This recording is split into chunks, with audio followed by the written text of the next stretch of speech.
एक समय की बात है। धरती पर मनुष्यों के आचरण से दुखी होकर गंगा मैया ने यह जानने का निश्चय किया कि आज भी लोगों के हृदय में दया, करुणा और सेवा का भाव बचा है या नहीं। इसी उद्देश्य से वे एक निर्धन, कमजोर बूढ़ी दादी का रूप धारण कर धरती पर उतर आईं। सबसे पहले वे घाटी काली संकट के क्षेत्र में पहुंची। वहां उन्होंने देखा कि कुछ धनी और घमंडी लोग रहते थे। बूढ़ी दादी ने उनसे सहारे और दया की याचना की, परंतु गरीब समझकर अमीर लोगों ने अपशब्द कहे और भगा दिया। यह देखकर गंगा मैया का मन बहुत दुखी हुआ। निराश होकर वे आगे बढ़ी और एक बड़े प्रतिष्ठित पुरोहित के घर पहुंची। बूढ़ी दादी ने विनम्र स्वर में कहा, पुत्र, मैं बहुत दूर से आई हूं।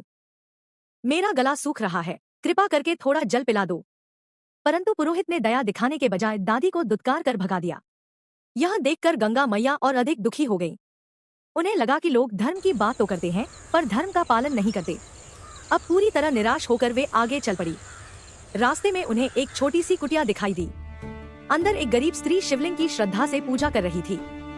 बूढ़ी दादी ने बाहर से पुकारा, बेटी, मैं बहुत थकी हूँ, क्या मुझे अपनी कुटिया में थोड़ा सहारा दे सकोगी?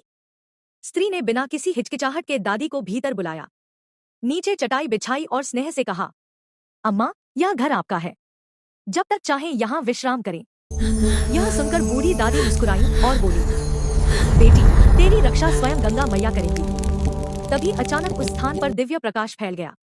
जहां गंगा मैया बैठी थी, वहां सोना, चांदी और हीरे जवाहरात प्रकट हो गए। तब उस स्त्री को समझ आया कि यह साधारण बूढ़ी दादी नहीं, बल्कि स्वयं मां गंगा थी। गंगा मैया ने कहा, बेटी, तूने बिना किसी स्वार्थ के सेवा